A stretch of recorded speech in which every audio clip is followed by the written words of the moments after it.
ਵਾਹਿਗੁਰੂ ਜੀ ਕਾ ਖਾਲਸਾ ਵਾਹਿਗੁਰੂ ਜੀ ਕੀ ਫਤਿਹ। ਸੰਗਤ ਜੀ ਅੱਜ ਆਪਾਂ ਗੁਰੂ ਗ੍ਰੰਥ ਸਾਹਿਬ ਜੀ ਦੇ ਅੰਗ 557 ਤੋਂ ਲੈ ਕੇ 559 ਤੱਕ ਸਵਾਇਮਾਨ ਬਾਣੀ ਦੀ ਵਿਚਾਰ ਕਰਦੇ ਹਾਂ ਜੀ। ਆਓ ਆਪਾਂ ਗੁਰਬਾਣੀ ਦੀ ਲੜੀ ਨਾਲ ਜੁੜੀਏ ਸੰਗਤ ਜੀ। ਵਾਹਿਗੁਰੂ ਜੀ। ਵਡਹੰਸ ਮਹੱਲਾ ਪਹਿਲਾ ਘਰ ਦੂਜਾ, ਮੋਰੀ ਰੁਣ ਚੁਣ ਲਾਇਆ, ਭੈਣੇ ਸਾਵਣ ਆਇਆ। ਤੇਰੇ ਮੁੰਦ ਕਟਾਰੇ ਜੀਵੜਾ, ਤਿਨ ਲੋਭੀ ਲੋਭ ਲੁਭਾਇਆ।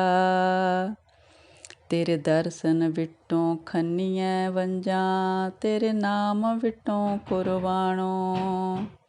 ਜਾ ਤੂੰ ਤਾਂ ਮੈਂ ਮਾਣ ਕੀਆ ਹੈ, ਤੁਧ ਬਿਨ ਕਿਹਾ ਮੇਰਾ ਮਾਣੋ। ਹਾਂਜੀ ਸੰਗਤ ਜੀ, ਪਾਤਸ਼ਾਹ ਕਹਿੰਦੇ ਨੇ ਸਾਵਣ ਦਾ ਮਹੀਨਾ ਆ ਗਿਆ ਹੈ ਭੈਣੇ। ਹੁਣ ਕਹਿੰਦੇ ਮੋਰਾਂ ਦੇ ਬੋਲਣ ਦੀ, ਕਿਉਂਕਿ ਬੱਦਲਾਂ ਨੂੰ ਦੇਖਦੇ ਫਿਰ ਮੋਰ ਨੱਚਦੇ ਨੇ। ਕਹਿੰਦੇ ਬੜਾ ਸੋਹਣਾ ਮਹੀਨਾ ਆ ਗਿਆ।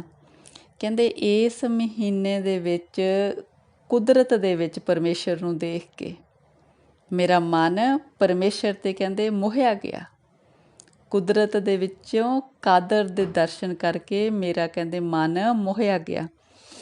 ਹਾਂਜੀ ਸੰਗਤ ਜੀ, ਅੱਜ ਤੁਹਾਡਾ ਥੋੜ੍ਹਾ ਜਿਹਾ ਆਪ ਨੂੰ ਖੁਰਾਕ ਸੁਣਦਾ ਹੋਵੇ। ਅੱਜ ਘਰਾਂ ਦੇ ਵਿੱਚ ਨਾ ਛੱਤ ਦੀ ਰਿਪੇਅਰ ਦਾ ਕੰਮ ਚੱਲ ਰਿਹਾ ਹੈ, ਤਾਂ ਥੋੜ੍ਹੀ ਜਿਹੀ ਅੱਜ ਖੜਾਕ ਦੀ ਆਵਾਜ਼ ਸੁਣੇਗੀ ਸ਼ਾਇਦ ਆਪ ਜੀ ਨੂੰ। ਕਹਿੰਦੇ ਹੇ ਪਰਮੇਸ਼ਰ ਜੀ, ਤੇਰੇ ਦਰਸ਼ਨ ਦੇ ਉੱਪਰੋਂ ਮੈਂ ਸਦਕੇ ਹਾਂ ਅਤੇ ਤੇਰੇ ਨਾਮ ਤੋਂ ਮੈਂ ਕੁਰਬਾਨ ਜਾਵਾਂ। ਕਹਿੰਦੇ ਹੇ ਪਰਮੇਸ਼ਰ ਜੀ, ਜੇ ਤੂੰ ਮੇਰਾ ਹੈ ਤਾਂ ਹੀ ਮੈਨੂੰ ਤੇਰੇ 'ਤੇ ਮਾਣ ਹੈ। ਤੂੰ ਹੈ ਤਾਂ ਮੇਰਾ ਮਾਣ ਹੈ। ਤੂੰ ਮੇਰਾ ਮਾਣ ਬਣਾਇਆ ਤਾਂ ਮੇਰਾ ਮਾਣ ਬਣਿਆ। ਜੇ ਤੂੰ ਨਹੀਂ ਮੇਰੇ ਵੱਲ ਦਾ ਤਾਂ ਮੇਰਾ ਕੋਈ ਮਾਣ ਨਹੀਂ ਹੈ। ਚੂੜਾ ਭੰਨ ਪਲੰਗ ਸਿਉ ਮੁੰਦੇ, ਸਣ ਬਾਹੀ ਸਣ ਬਾਹਾ। ਏਤੇ ਵੇਸ ਕਰੇਂਦੀਏ ਮੁੰਦੇ, ਸਹੁਰਾ ਤੋ ਅਵਰਾਹਾ। ਨਾ ਮਨੀਆਰ ਨਾ ਚੂੜੀਆਂ, ਨਾ ਸੇ ਵੰਗੜੀਆਂ ਹਾਂ। ਜੋ ਸਹਿ ਕੰਠ ਨ ਲੱਗੀਆਂ, ਜਲਨ ਸੇ ਬਾਹੜੀਆਂ ਹਾਂ। ਕਹਿੰਦੇ ਉਸ ਤਰ੍ਹਾਂ ਤਾਂ ਜੀਵ ਇਸਤਰੀ ਨੇ ਆਪਣੇ ਸ਼ਿੰਗਾਰ ਕੀਤੇ ਨੇ, ਅਤੇ ਇਹਨੂੰ ਜਿਸ ਤਰ੍ਹਾਂ ਇੱਕ ਤਰ੍ਹਾਂ ਦੀ ਆਮ ਜੀਵਨ ਵਾਲੀ ਉਦਾਹਰਨ ਦੇ ਕੇ ਵੀ ਸਮਝਾ ਰਹੇ ਨੇ। ਜਿਸ ਤਰ੍ਹਾਂ ਕਹਿੰਦੇ ਜੀਵ ਇਸਤਰੀ ਨੇ ਬੜੇ ਸ਼ਿੰਗਾਰ ਕੀਤੇ ਨੇ, ਆਪਣੇ ਬਾਹਾਂ ਨੂੰ ਸ਼ਿੰਗਾਰਿਆ ਵੰਗਾਂ ਨਾਲ, ਚੂੜੀਆਂ ਨਾਲ, ਕੋਈ ਦੰਦ ਖੰਡ ਦੇ ਚੂੜੇ ਪਾਏ ਨੇ। ਪਰ ਕਹਿੰਦੇ ਜੇ ਪਰਮੇਸ਼ਰ ਪਤੀ ਦਾ ਮਿਲਾਪ ਹੀ ਨਹੀਂ ਹੋ ਸਕਿਆ ਤਾਂ ਇਹ ਸਾਰਾ ਸ਼ਿੰਗਾਰ ਬੇਅਰਥ ਹੈ। ਕਹਿੰਦੇ ਫਿਰ ਤਾਂ ਕਹਿੰਦੇ ਚੂੜੀਆਂ ਨੂੰ ਪਲੰਗ ਦੀਆਂ ਬਾਹਾਂ ਨਾਲ ਭੰਨ ਭੰਨ ਕੇ ਤੋੜ ਦੇਣਾ ਚਾਹੀਦਾ। ਕੋਈ ਇਹਦਾ ਕਹਿੰਦੇ ਸ਼ਿੰਗਾਰ ਦਾ ਫਾਇਦਾ ਨਹੀਂ ਹੈ ਜੇ ਇਹ ਪਰਮੇਸ਼ਰ ਦਾ ਮਿਲਾਪ ਹੀ ਨਹੀਂ ਹੋਇਆ ਇਸ ਸ਼ਿੰਗਾਰ ਸਦਕਾ। ਕਹਿੰਦੇ ਉਹ ਪਰਮੇਸ਼ਰ ਅਤੇ ਜਿਨ੍ਹਾਂ ਨੇ ਪਰਮੇਸ਼ਰ ਨਾਲ ਮਿਲਾਪ ਹੋ ਗਿਆ ਉਹ ਪਰਮੇਸ਼ਰ ਨਾਲ ਮਿਲੀਆਂ ਹੋਈਆਂ ਨੇ, ਪਰ ਮੈਂ ਅਭਾਗਣ ਦਾ ਪਰਮੇਸ਼ਰ ਨਾਲ ਮਿਲਾਪ ਹੀ ਨਹੀਂ ਹੋਇਆ। ਕਹਿੰਦੇ ਫਿਰ ਕਹਿੰਦੇ ਇਹ ਜਿਹੜੀਆਂ ਬਾਹਾਂ ਨੇ, ਜੇ ਇਹ ਪਰਮੇਸ਼ਰ ਦੇ ਗਲ ਨਹੀਂ ਲੱਗੀਆਂ ਫਿਰ ਇਹ ਬਾਹਾਂ ਦਾ ਵੀ ਕੀ ਲਾਭ। ਕਹਿੰਦੇ ਵਾਹਿਗੁਰੂ ਜੀ। ਸਭ ਸਹੀਆਂ ਸਹੁਰਾਵਣ ਗਈਆਂ, ਹਉ ਦਾਦੀ ਕੈ ਦਰ ਜਾਵਾਂ। ਅਮਾਲੀ ਹੋ ਖਰੀ ਸੁਚੱਜੀ, ਤੈ ਸਹਿ ਏਕ ਨ ਪਾਵਾਂ। ਕਹਿੰਦੇ ਹੋਰ ਸਾਰੀਆਂ ਜਿਹੜੀਆਂ ਸਤਸੰਗ ਸਹੇਲੀਆਂ ਨੇ ਉਹਨਾਂ ਨੇ ਪਰਮੇਸ਼ਰ ਨੂੰ ਪਾ ਲਿਆ, ਪਰ ਮੈਂ ਕਹਿੰਦੇ ਅਭਾਗਣ, ਮੈਂ ਕਿਹਦੇ ਦਰ 'ਤੇ ਜਾਵਾਂ, ਮੈਨੂੰ ਪਰਮੇਸ਼ਰ ਦਾ ਮਿਲਾਪ ਨਹੀਂ ਹੋਇਆ। ਕਹਿੰਦੇ ਮੇਰੇ ਵਿੱਚ ਆਪਣੇ ਆਪ ਮੈਂ ਸਮਝ ਰਹੀ ਹਾਂ ਵੀ ਮੇਰੇ ਵਿੱਚ ਬਹੁਤ ਗੁਣ ਨੇ, ਪਰ ਮੇਰੇ ਵਿੱਚ ਇੱਕ ਵੀ ਅਜਿਹਾ ਗੁਣ ਨਹੀਂ ਜਿਹਦੇ ਕਰਕੇ ਮੈਂ ਪਰਮੇਸ਼ਰ ਦੀ ਪ੍ਰਸੰਨਤਾ ਹਾਸਲ ਕਰ ਸਕਾਂ। ਮਾਠ ਗੁਦਾਈ ਪੱਟੀਆਂ, ਭਰੀਐ ਮਾਂਗ ਸੰਧੂਰੇ। ਅੱਗੇ ਗਈ ਨ ਮੰਨੀਆਂ, ਮਰੋ ਵਿਸੂਰ ਵਿਸੂਰੇ। ਕਹਿੰਦੇ ਜੇ ਮੈਂ ਆਪਣੇ ਸ਼ਿੰਗਾਰ ਕਰਦੀਆਂ, ਮਾਂਗ ਭਰਦੀਆਂ, ਪੱਟੀਆਂ ਗੁੰਦਦੀਆਂ, ਪਰ ਮੈਂ ਪਤੀ ਪਰਮੇਸ਼ਰ ਨੂੰ ਭਾ ਨਹੀਂ ਸਕਦੀ, ਤਾਂ ਫਿਰ ਕਹਿੰਦੇ ਇਹ ਮੇਰੇ ਸ਼ਿੰਗਾਰ ਦਾ ਕੀ ਫਾਇਦਾ। ਫਿਰ ਤਾਂ ਕਹਿੰਦੇ ਮੇਰੇ ਵਿਛੋੜੇ ਵਿੱਚ ਮਰਨ ਹੈ।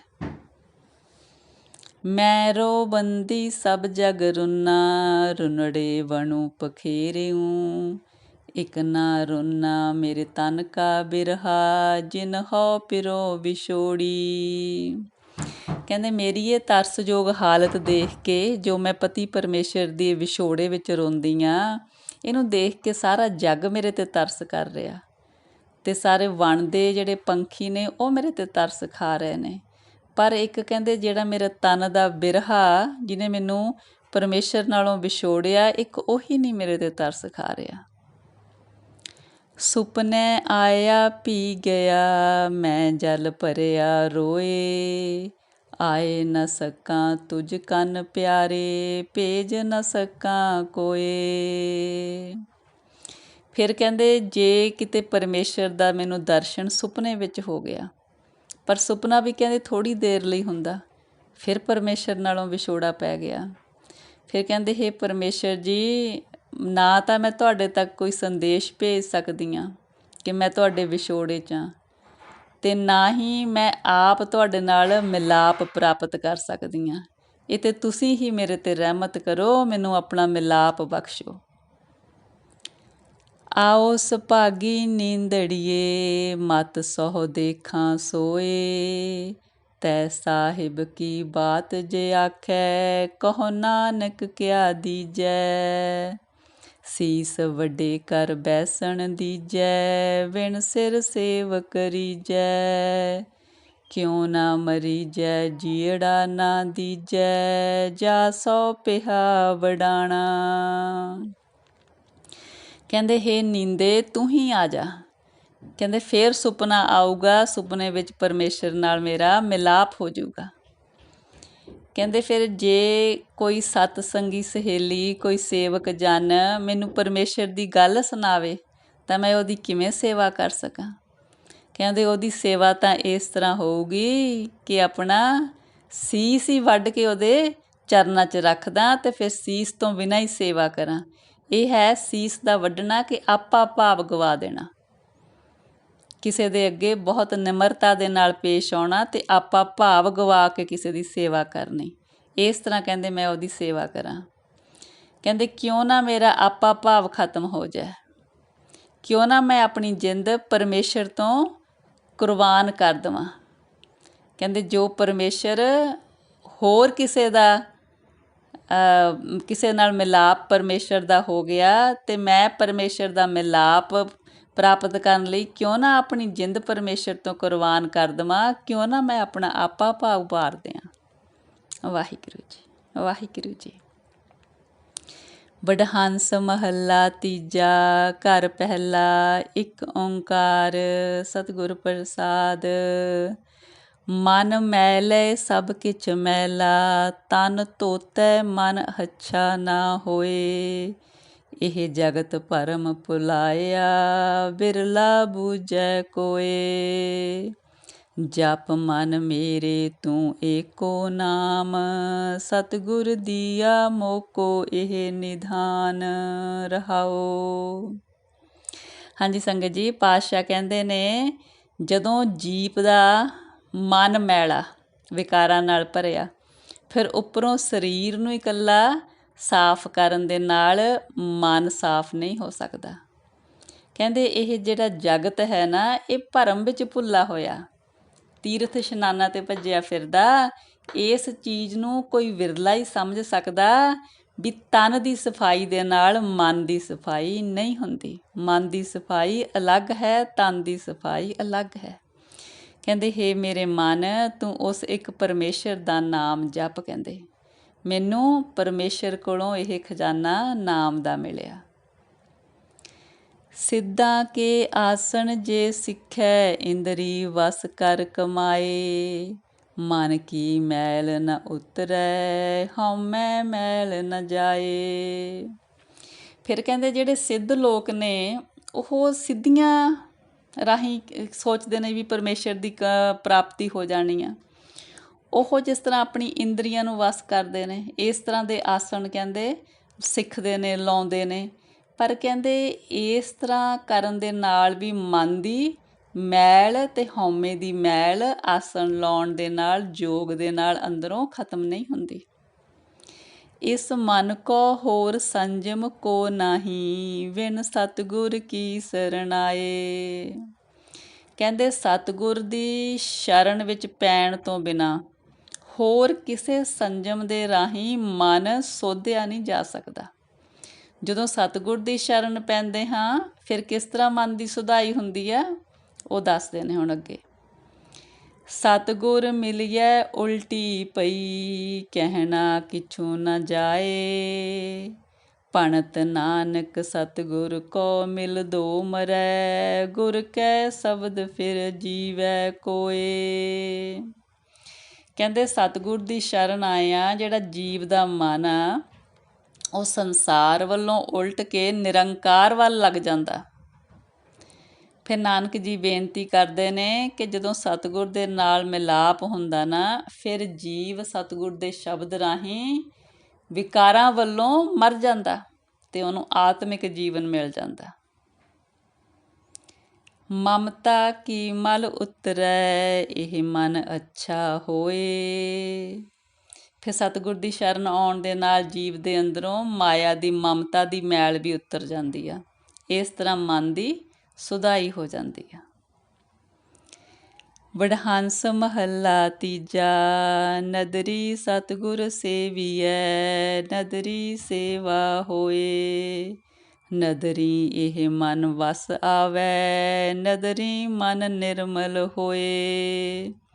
ਮੇਰੇ ਮਨ ਚੇਤ ਸੱਚਾ ਸੋਏ, ਏਕੋ ਚੇਤੇ ਤਾਂ ਸੁਖ ਪਾਵੈ, ਫਿਰ ਦੁਖ ਨ ਮੂਲੈ ਹੋਏ। ਰਹਾਓ। ਹਾਂਜੀ ਸੰਗਤ ਜੀ, ਪਾਤਸ਼ਾਹ ਕਹਿੰਦੇ ਨੇ ਜਦੋਂ ਪਰਮੇਸ਼ਰ ਦੀ ਮਿਹਰ ਦੀ ਨਜ਼ਰ ਹੁੰਦੀ ਆ ਫੇਰ ਹੀ ਅਸੀਂ ਸਤਿਗੁਰ ਦੁਆਰਾ ਦੱਸੀ ਹੋਈ ਸੇਵਾ ਭਗਤੀ ਕਰ ਸਕਦੇ ਹਾਂ। ਜਦੋਂ ਸਤਿਗੁਰ ਦੀ ਮਿਹਰ, ਜਦੋਂ ਸਤਿਗੁਰ ਦੀ ਪਰਮੇਸ਼ਰ ਦੀ ਨਜ਼ਰ ਹੁੰਦੀ ਆ ਮਿਹਰ ਦੀ, ਫੇਰ ਹੀ ਜਿਹੜਾ ਜੀਵ ਦਾ ਮਨ ਆ ਉਹ ਵਸ ਵਿੱਚ ਆਉਂਦਾ, ਫੇਰ ਹੀ ਜੀਵ ਦਾ ਮਨ ਨਿਰਮਲ ਹੁੰਦਾ। ਪਰਮੇਸ਼ਰ ਦੀ ਕਿਰਪਾ ਹੁੰਦੀ ਆ, ਸਤਿਗੁਰ ਦੇ ਰਾਹੀਂ ਹੁੰਦੀ ਆ, ਫਿਰ ਸਾਰੇ ਕੰਮ ਸੰਵਰਦੇ ਆ। ਕਹਿੰਦੇ ਹੇ ਮੇਰੇ ਮਨ, ਉਸ ਸੱਚੇ ਪਰਮੇਸ਼ਰ ਨੂੰ ਸਦਾ ਆਪਣੇ ਚੇਤੇ ਵਿੱਚ ਵਸਾ ਕੇ ਰੱਖ। ਕਹਿੰਦੇ ਉਸ ਇੱਕ ਦਾ ਚੇਤਾ ਹਿਰਦੇ ਵਿੱਚ ਵਸਾਉਣ ਦੇ ਨਾਲ ਤੈਨੂੰ ਸੁੱਖ ਮਿਲਦਾ, ਫਿਰ ਤੇਰੇ ਜਿਹੜੇ ਦੁੱਖ ਨੇ ਖਤਮ ਹੋ ਜਾਂਦੇ ਨੇ, ਦੁੱਖ ਨਹੀਂ ਫਿਰ ਤੈਨੂੰ ਸਤਾਉਂਦਾ। ਨਦਰੀ ਮਰ ਕੈ ਜੀਵੀਐ, ਨਦਰੀ ਸ਼ਬਦ ਵਸੈ ਮਨ ਆਏ। ਨਦਰੀ ਹੁਕਮ ਬੂਝੀਐ, ਹੁਕਮੈ ਰਹੇ ਸਮਾਏ।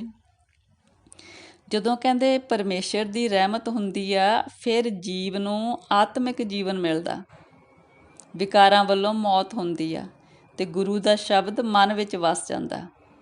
ਉਸ ਪਰਮੇਸ਼ਰ ਦੀ ਰਹਿਮਤ ਸਦਕਾ ਹੀ ਜੀਵ ਨੂੰ ਪਰਮੇਸ਼ਰ ਦਾ ਜਿਹੜਾ ਹੁਕਮ ਆ ਭਾਣਾ ਉਹ ਮਿੱਠਾ ਲੱਗਦਾ, ਫਿਰ ਹੁਕਮ ਦੇ ਵਿੱਚ ਹੀ ਜੀਵ ਸਮਾਇਆ ਰਹਿੰਦਾ। ਹੁਕਮ ਦੇ ਰਾਹੀਂ, ਰਜ਼ਾ ਦੇ ਰਾਹੀਂ, ਭਾਣਾ ਮੰਨਣ ਦੇ ਰਾਹੀਂ ਇਸ ਤਰ੍ਹਾਂ ਹੀ ਜੀਵ ਨੂੰ ਪਰਮੇਸ਼ਰ ਦਾ ਮਿਲਾਪ ਹੁੰਦਾ। ਜਿਨ ਜਿਹਵਾ ਹਰ ਰਸ ਨਾ ਚਖਿਓ, ਸਾ ਜਿਹਵਾ ਜਲ ਜਾਓ।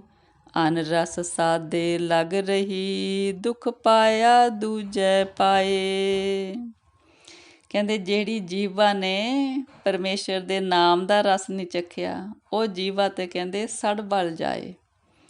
ਕਹਿੰਦੇ ਇਹ ਪਰਮੇਸ਼ਰ ਦੇ ਨਾਮ ਰਸ ਨੂੰ ਛੱਡ ਕੇ ਬਾਕੀ ਹੋਰ ਰਸਾਂ ਦੇ ਵਿੱਚ ਰਸ ਕਸ ਚੱਖਦੀ ਹੈ ਜੀਵਾ, ਅਤੇ ਫਿਰ ਕਹਿੰਦੇ ਦੂਜੇ ਪਾਏ ਮਾਇਆ ਦੇ ਪਦਾਰਥਾਂ ਦੇ ਨਾਲ ਪਿਆਰ ਪਾਉਣ ਸਦਕਾ ਫਿਰ ਜੀਵ ਦੁੱਖ ਵਿੱਚ ਰਹਿੰਦਾ ਹੈ। ਸਭਨਾ ਨਦਰ ਏਕ ਹੈ, ਆਪੇ ਫਰਕ ਕਰੇ। ਨਾਨਕ ਸਤਿਗੁਰ ਮਿਲਿਐ ਫਲ ਪਾਇਆ, ਨਾਮ ਵਡਾਈ ਦੇ। ਕਹਿੰਦੇ ਇੱਕ ਪਰਮੇਸ਼ਰ ਹੀ ਸਾਰਿਆਂ 'ਤੇ ਰਹਿਮਤ ਕਰਨ ਵਾਲਾ ਹੈ ਅਤੇ ਪਰਮੇਸ਼ਰ ਹੀ ਆਪਣੀ ਰਜ਼ਾ ਵਿੱਚ ਕਿਸੇ ਨੂੰ ਕੁਰਾਹੇ ਪਾਉਂਦਾ ਹੈ, ਕਿਸੇ ਨੂੰ ਰਾਹੇ ਪਾਉਂਦਾ ਹੈ। ਫਿਰ ਨਾਨਕ ਜੀ ਕਹਿੰਦੇ ਨੇ ਜਦੋਂ ਜੀਵ ਦਾ ਮਿਲਾਪ ਸਤਿਗੁਰ ਦੇ ਨਾਲ ਹੁੰਦਾ ਫਿਰ ਸਤਿਗੁਰ ਤੋਂ ਹੀ ਨਾਮ ਰੂਪੀ ਫਲ ਦੀ ਵਡਿਆਈ ਮਿਲਦੀ ਆ। ਵਾਹਿਗੁਰੂ ਜੀ ਵਾਹਿਗੁਰੂ। ਵਡਹੰਸ ਮਹੱਲਾ ਤੀਜਾ। ਮਾਇਆ ਮੋਹ ਗੁਬਾਰ ਹੈ, ਗੁਰ ਬਿਨ ਗਿਆਨ ਨ ਹੋਈ। ਸ਼ਬਦ ਲਗੇ ਤਿਨ ਬੂਝਿਆ, ਦੂਜੈ ਪਰਜ ਵਿਗੋਈ। ਮਨ ਮੇਰੇ ਗੁਰਮਤਿ ਕਰਨੀ ਸਾਰ, ਸਦਾ ਸਦਾ ਹਰ ਪ੍ਰਭ ਰਵੈ। ਤਾਂ ਪਾਵੈ ਮੋਖ ਦੁਆਰ। ਰਹਾਓ। ਹਾਂਜੀ ਸੰਗਤ ਜੀ, ਪਾਤਸ਼ਾਹ ਕਹਿੰਦੇ ਨੇ ਗੁਰੂ ਤੋਂ ਜਦੋਂ ਜੀਵ ਨੂੰ ਗਿਆਨ ਮਿਲਦਾ ਫਿਰ ਹੀ ਜੀਵ ਨੂੰ ਸੋਝੀ ਹੁੰਦੀ ਆ। ਜਦੋਂ ਤੱਕ ਗਿਆਨ ਨਹੀਂ ਮਿਲਦਾ ਉਦੋਂ ਤੱਕ ਜੀਵ ਮਾਇਆ ਦੇ ਹਨੇਰੇ ਵਿੱਚ ਭਟਕਦਾ ਹੈ। ਜਿਹੜੇ ਜੀਵ ਗੁਰੂ ਦੇ ਸ਼ਬਦ ਦੇ ਨਾਲ ਜੁੜ ਜਾਂਦੇ ਨੇ ਉਹ ਫਿਰ ਅਸਲੀਅਤ ਨੂੰ ਸਮਝਦੇ ਨੇ, ਪਰਮਾਤਮਾ ਨਾਲ ਜਾਣ ਪਛਾਣ ਪਾਉਂਦੇ ਨੇ। ਨਹੀਂ ਤੇ ਬਾਕੀ ਪਰਜਾ ਕਹਿੰਦੇ ਮਾਇਆ ਦੇ ਵਿੱਚ ਗਲਤਾਨ ਆ। ਕਹਿੰਦੇ ਹੇ ਮੇਰੇ ਮਨ, ਗੁਰੂ ਦੀ ਮੱਤ ਉੱਤੇ ਚੱਲਣਾ ਹੀ ਸਭ ਤੋਂ ਸ੍ਰੇਸ਼ਟ ਕਰਨੀ ਹੈ। ਜਦੋਂ ਜੀਵ ਗੁਰੂ ਦੇ ਰਾਹੀਂ ਦਿੱਤੀ ਮੱਤ 'ਤੇ ਚੱਲਦਾ ਹੈ ਫਿਰ ਸਦਾ ਉਹ ਪਰਮੇਸ਼ਰ ਦਾ ਨਾਮ ਜਪਦਾ ਹੈ। ਇਹਦੇ ਸਦਕਾ ਫਿਰ ਉਹ ਸਭ ਤੋਂ ਉੱਚੀ ਆਤਮਿਕ ਅਵਸਥਾ ਪਾ ਲੈਂਦਾ ਹੈ। ਗੁਣਾ ਕਾ ਨਿਧਾਨ ਏਕ ਹੈ, ਆਪੇ ਦੇਤਾ ਕੋ ਪਾਏ। ਬਿਨ ਨਾਵੈ ਸਭ ਵਿਛੜੀ, ਗੁਰ ਕੈ ਸ਼ਬਦ ਮਿਲਾਏ। ਕਹਿੰਦੇ ਗੁਣਾਂ ਦਾ ਖਜ਼ਾਨਾ ਇੱਕ ਪਰਮੇਸ਼ਰ ਹੈ। ਜਿਹਨੂੰ ਪਰਮੇਸ਼ਰ ਦਿੰਦਾ ਹੈ ਗੁਣ ਆਪਣੇ, ਉਹਨੂੰ ਹੀ ਮਿਲਦੇ ਨੇ। ਪਰਮੇਸ਼ਰ ਦੇ ਨਾਮ ਤੋਂ ਬਿਨਾਂ ਸਾਰਾ ਜਗਤ ਪਰਮੇਸ਼ਰ ਨਾਲੋਂ ਵਿਛੜਿਆ ਹੋਇਆ ਹੈ। ਮਿਲਾਪ ਹੁੰਦਾ ਗੁਰੂ ਦੇ ਸ਼ਬਦ ਰਾਹੀਂ ਜਾਪ ਸਦਕਾ। ਮੇਰੀ ਮੇਰੀ ਕਰਦੇ ਘਟ ਗਏ, ਤਿੰਨਾ ਹੱਥ ਕਿਹੋ ਨਾ ਆਇਆ। ਸਤਿਗੁਰ ਮਿਲਿਐ ਸੱਚ ਮਿਲੈ, ਸੱਚ ਨਾਮ ਸਮਾਇਆ। ਜਿਹੜੇ ਜੀਵ ਕਹਿੰਦੇ ਹਉਮੈ ਵਿੱਚ ਨੇ ਉਹਨਾਂ ਦਾ ਜਿਹੜਾ ਆਤਮਿਕ ਜੀਵਨ ਆ ਉਹ ਕਮਜ਼ੋਰ ਹੋ ਜਾਂਦਾ, ਉਹਨਾਂ ਦੇ ਹੱਥ ਪੱਲੇ ਕੁਛ ਨਹੀਂ ਪੈਂਦਾ। ਜਦੋਂ ਜੀਵ ਦਾ ਮਿਲਾਪ ਸਤਿਗੁਰ ਨਾਲ ਹੁੰਦਾ ਫਿਰ ਹੀ ਪਰਮੇਸ਼ਰ ਦਾ ਮਿਲਾਪ ਹੁੰਦਾ, ਫਿਰ ਹੀ ਜੀਵ ਦੀ ਸਮਾਈ ਨਾਮ ਸਦਕਾ ਪਰਮੇਸ਼ਰ ਵਿੱਚ ਹੁੰਦੀ ਆ। ਆਸਾ ਮਨਸਾ ਇਹ ਸਰੀਰ ਹੈ, ਅੰਤਰ ਜੋਤ ਜਗਾਏ। ਨਾਨਕ ਮਨ ਮੁਖ ਬੰਦ ਹੈ, ਗੁਰਮੁਖ ਮੁਕਤ ਕਰਾਏ। ਕਹਿੰਦੇ ਜਿਹੜਾ ਜੀਵ ਦਾ ਸਰੀਰ ਆ ਉਹ ਆਸਾ ਤੇ ਮਨਸਾ ਦੇ ਵਿੱਚ ਲਿਪਟਿਆ ਹੋਇਆ। ਉਹਨੂੰ ਆਸਾ ਵੀ ਹੈ, ਉਹਨੂੰ ਮਨਸਾ ਵੀ ਹੈ, ਜਿਹਦੇ ਕਰਕੇ ਉਹ ਵਿਕਾਰਾਂ ਵਿੱਚ ਫਸਿਆ ਹੋਇਆ। ਪਰ ਜਿਹੜੇ ਜੀਵ ਕਹਿੰਦੇ ਉਹਦਾ ਨਾਮ ਦੀ ਕਮਾਈ ਕਰਦੇ ਨੇ ਉਹ ਆਪਣੇ ਅੰਤਰ ਆਤਮੇ ਪਰਮੇਸ਼ਰ ਦੀ ਜੋਤ ਨੂੰ ਪ੍ਰਤੱਖ ਕਰ ਲੈਂਦੇ ਨੇ। ਨਾਨਕ ਜੀ ਕਹਿੰਦੇ ਨੇ ਜਿਹੜੇ ਮਨਮੁਖ ਨੇ ਉਹਨਾਂ ਨੂੰ ਵਿਕਾਰਾਂ ਦੇ ਬੰਧਨ ਪੈ ਰਹਿੰਦੇ ਨੇ, ਪਰ ਜੋ ਗੁਰੂ ਦੇ ਸਨਮੁਖ ਹੋ ਜਾਂਦੇ ਨੇ ਉਹ ਮੁਕਤੀ ਪਾ ਲੈਂਦੇ ਨੇ। ਵਡਹੰਸ ਮਹੱਲਾ ਤੀਜਾ। ਸੁਹਾਗਣੀ ਸਦਾ ਮੁਖ ਉਜਲਾ, ਗੁਰ ਕੈ ਸਹਿਜ ਸੁਪਾਏ। ਸਦਾ ਪਿਰ ਰਾਵੈ ਆਪਣਾ, ਵਿੱਚੋਂ ਆਪ ਗਵਾਏ। ਮੇਰੇ ਮਨ ਤੂੰ ਹਰ ਹਰ ਨਾਮ ਧਿਆਏ। ਸਤਿਗੁਰ ਮੋਕੋ ਹਰ ਦੀਆ ਬੁਝਾਏ। ਰਹਾਓ। ਕਹਿੰਦੇ ਜਿਹੜੇ ਜੀਵ ਵੱਡੇ ਭਾਗਾਂ ਵਾਲੇ ਨੇ ਪਰਮੇਸ਼ਰ ਦਾ ਨਾਮ ਜਪ ਕੇ ਉਹਨਾਂ ਦਾ ਮੁੱਖ ਹਮੇਸ਼ਾ ਰੋਸ਼ਨ ਹੋ ਜਾਂਦਾ ਹੈ। ਉਹ ਗੁਰੂ ਦੀ ਮੱਤ ਦੇ ਸਦਕਾ ਉਹ ਅਡੋਲਤਾ ਵਿੱਚ ਟਿਕੇ ਰਹਿੰਦੇ ਨੇ। ਪਰਮੇਸ਼ਰ ਦਾ ਨਾਮ ਜਪਦੇ ਨੇ, ਆਪਣੇ ਵਿੱਚੋਂ ਹਉਮੈ ਖਤਮ ਕਰ ਲੈਂਦੇ ਨੇ। ਕਹਿੰਦੇ ਹੇ ਮੇਰੇ ਮਨ ਤੂੰ ਸਦਾ ਹੀ ਪਰਮੇਸ਼ਰ ਦਾ ਨਾਮ ਧਿਆਉਂਦਾ ਰਹੇ। ਕਹਿੰਦੇ ਇਹ ਜਿਹੜੀ ਹੈਗੀ ਆ ਚੰਗੀ ਸੋਚ, ਇਹ ਬੁੱਧ ਮੈਨੂੰ ਸਤਿਗੁਰ ਨੇ ਦਿੱਤੀ ਹੈ ਕਿ ਹੇ ਮੇਰੇ ਮਨ ਤੂੰ ਸਦਾ ਹੀ ਪਰਮੇਸ਼ਰ ਦਾ ਨਾਮ ਧਿਆਉਂਦਾ ਰਹਿ। ਅਤੇ ਇਸ ਤਰ੍ਹਾਂ ਫਿਰ ਪਰਮੇਸ਼ਰ ਦੇ ਨਾਲ ਜਾਣ ਪਹਿਚਾਣ ਹੁੰਦੀ ਆ, ਪਰਮੇਸ਼ਰ ਦੇ ਨਾਮ ਦੇ ਰਾਹੀਂ ਸਤਿਗੁਰ ਦੁਆਰਾ। ਦੁਹਾਗਣੀ ਖਰੀਆਂ ਬਿਲਾਂਦੀਆਂ, ਤਿਨਾ ਮਹਿਲ ਨ ਪਾਏ। ਦੂਜੇ ਪਾਏ ਕਰੂਪੀ, ਦੁਖ ਆਪਾਵੈ ਆਗੈ ਜਾਏ। ਦੂਜੇ ਪਾਏ ਕਰੂਪੀ ਦੁੱਖ ਪਾਵੈ ਆਗੈ ਜਾਏ। ਫਿਰ ਕਹਿੰਦੇ ਜਿਹੜੀਆਂ ਜੀਵ ਇਸਤਰੀਆਂ ਪਰਮੇਸ਼ਰ ਦਾ ਨਾਮ ਨਹੀਂ ਜਪਦੀਆਂ, ਪਰਮੇਸ਼ਰ ਨਾਲ ਮਿਲਾਪ ਨਹੀਂ ਉਹਨਾਂ ਦਾ ਹੁੰਦਾ, ਫਿਰ ਉਹ ਬੜਾ ਕੁਰਲਾਉਂਦੀਆਂ ਨੇ, ਦੁੱਖ ਵਿੱਚ ਰਹਿੰਦੀਆਂ ਨੇ। ਦੂਜੇ ਮਾਇਆ ਦੇ ਵਿੱਚ ਪ੍ਰੇਮ ਸਦਕਾ ਉਹ ਕਹਿੰਦੇ ਮਾੜੇ ਉਹਨਾਂ ਦਾ ਜਿਹੜਾ ਜੀਵਨ ਹੁੰਦਾ ਉਹ ਮਾੜਾ ਬਣ ਜਾਂਦਾ, ਉਹਨਾਂ ਦਾ ਆਚਰਨ ਵੀ ਮਾੜਾ ਬਣ ਜਾਂਦਾ। ਬੜਾ ਦੁੱਖ ਪਾਉਂਦੇ ਨੇ ਉਹ, ਲੋਕ ਵਿੱਚ ਵੀ ਅਤੇ ਪਰਲੋਕ ਵਿੱਚ ਵੀ, ਜੋ ਪਰਮੇਸ਼ਰ ਤੋਂ ਵਿਛੜੇ ਹੋਏ ਨੇ ਨਾ ਨਾਮ ਜਪਣ ਦਾ ਸਦਕਾ। ਗੁਣਵੰਤੀ ਨਿਤ ਗੁਣ ਰਵੈ ਹਿਰਦੈ ਨਾਮ ਵਸਾਏ। ਔਗਣਵੰਤੀ ਕਾਮਣੀ ਦੁੱਖ ਲਾਗੈ ਬਿਲ ਲਾਏ।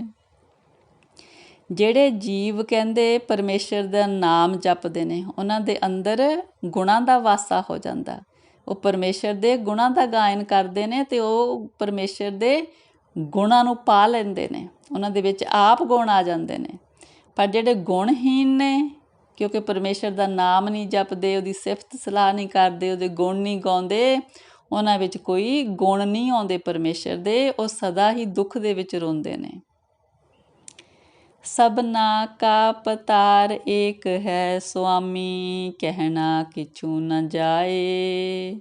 ਨਾਨਕ ਆਪੇ ਵੇਖ ਕੀਤੀਆਂ ਨਾਮੇ ਲਈਨ ਲਾਏ। ਕਹਿੰਦੇ ਇਹਦੇ ਬਾਰੇ ਨਾਨਕ ਜੀ ਕਹਿੰਦੇ ਕੁਛ ਕਿਹਾ ਨਹੀਂ ਜਾ ਸਕਦਾ, ਸਾਰਿਆਂ ਦਾ ਮਾਲਕ ਉਹ ਇੱਕ ਪਰਮਾਤਮਾ ਹੈ। ਕੁਛ ਮਨਮੁਖ ਨੇ, ਕੁਛ ਗੁਰਮੁਖ ਨੇ। ਕਹਿੰਦੇ ਇਹ ਜਿਹੜਾ ਭੇਦ ਆ ਸਾਰਾ ਇਹ ਪਰਮੇਸ਼ਰ ਨੇ ਆਪ ਹੀ ਕੀਤਾ। ਜੋ ਜੀਵ ਵੱਖ ਵੱਖ ਤਰ੍ਹਾਂ ਦੇ, ਵੱਖ ਵੱਖ ਸੁਭਾਵਾਂ ਵਾਲੇ, ਵੱਖ ਵੱਖ ਤਰ੍ਹਾਂ ਦੇ ਬਣਾਏ ਨੇ, ਕਹਿੰਦੇ ਆਪੇ ਹੀ ਪਰਮੇਸ਼ਰ ਉਹਨਾਂ ਨੂੰ, ਜਿਹੜੇ ਨਹੀਂ ਵੀ ਹੁਣ ਜਪ ਰਹੇ, ਉਹਨਾਂ ਨੂੰ ਆਪੇ ਪਰਮੇਸ਼ਰ ਦਾਤ ਦੇ ਕੇ ਆਪਣੇ ਨਾਲ ਨਾਮ ਦੀ ਜੋੜ ਲੈਂਦਾ ਹੈ। ਕਿਸੇ ਵੀ ਜੀਵ ਨੂੰ ਆਪਣਾ ਮਨ ਦੁਖੀ ਨਹੀਂ ਕਰਨਾ ਚਾਹੀਦਾ। ਜਦੋਂ ਮਿਹਰ ਹੋਈ ਪਰਮੇਸ਼ਰ ਦੀ ਤਾਂ ਫਿਰ ਉਹਨਾਂ ਨੂੰ ਵੀ ਆਪਦੇ ਲੜ ਲਾ ਕੇ ਪਰਮੇਸ਼ਰ ਸਾਰਿਆਂ ਨੂੰ ਹੀ ਤਾਰ ਲੈਂਦਾ ਹੈ। ਹਾਂਜੀ ਸੰਗਤ ਜੀ, ਇੰਨੀਆਂ ਵਿਚਾਰਾਂ ਪ੍ਰਵਾਨ ਕਰਨੀਆਂ ਜੀ, ਵਿਚਾਰਾਂ ਦੀ ਸਾਂਝ ਪਾਉਂਦਿਆਂ ਹੋਈਆਂ ਅਨੇਕਾਂ ਗਲਤੀਆਂ ਬਖਸ਼ਣੀਆਂ ਜੀ। ਸਤਿਗੁਰੂ ਜੀ ਪਰਮੇਸ਼ਰ ਜੀ ਆਪ ਦੀ ਬਾਣੀ ਦੀ ਵਿਚਾਰ ਕਰਦਿਆਂ, ਬਾਣੀ ਪੜ੍ਹਦਿਆਂ ਹੋਈਆਂ ਬੇਅੰਤ ਗਲਤੀਆਂ ਇਸ ਬੱਚੀ ਨੂੰ ਅਣਜਾਣ ਸਮਝ ਕੇ ਬਖਸ਼ਣੀਆਂ ਜੀ। ਅੱਗੇ ਤੋਂ ਸਮੱਤ ਦੇਣੀ ਪਰਮੇਸ਼ਰ ਜੀ। ਵਾਹਿਗੁਰੂ ਜੀ ਕਾ ਖਾਲਸਾ, ਵਾਹਿਗੁਰੂ ਜੀ ਕੀ ਫਤਿਹ ਜੀ।